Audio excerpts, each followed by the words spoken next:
Well, I'm here with Helen Kirby now, who lives in Linton on Ouse. Helen, how disruptive has this been then for the village? Well, it is disruptive, with children coming from Newton going to school at Linton, and children in Linton travelling out to York to go to school. Obviously they have to make arrangements either to travel the scenic route through Yalton and Dawn, or as some people have done and as we've done today, to go to church, parked one side of the bridge and then walked into the village. So yes, and businesses obviously are suffering as well. Delivery lorries are finding it difficult to find the way to deliver to Linton. So what exactly has happened here then? Can you explain? And obviously the amount of rainfall that we had created a deluge here. The Kyle, which runs into the Ouse, takes local water and wasn't quite as full, and the Ouse overtopped the road and ran back into the Kyle, taking quite a portion of the road with it. So it's the road, not the bridge, that's the problem? It's the road, not the bridge, but my understanding is that they need to look very carefully at the bridge to make sure that it's safe. So how disruptive is this for you personally? Well, to go to York is quite an extra journey.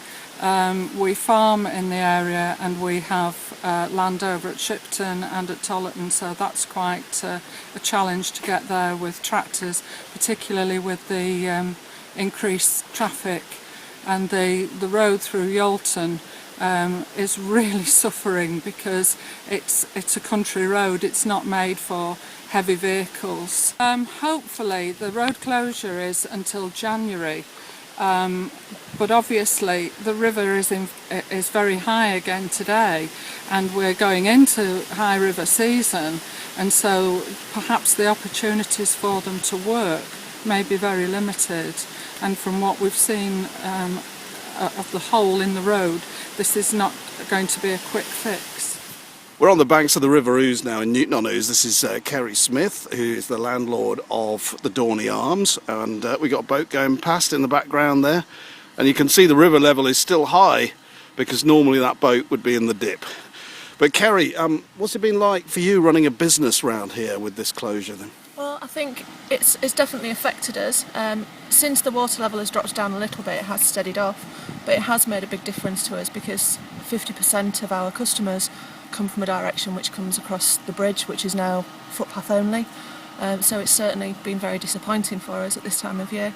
After a good summer, it's hard to see the business change so quickly and know that there's really nothing that you can do about it at the moment. It's been quite hard.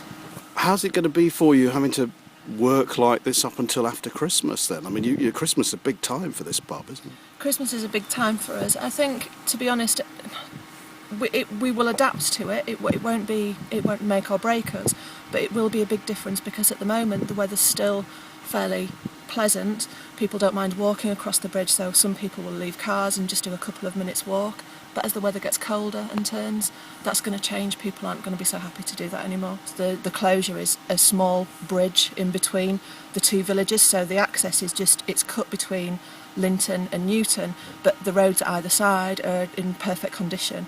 We also have a situation where, as you're coming into the village from the other side, that the council have put up signs saying the road is closed, pointing towards our direction, when in actual fact there are two pubs here in Newton on Ouse which are both open for business and people should be able to access them absolutely fine.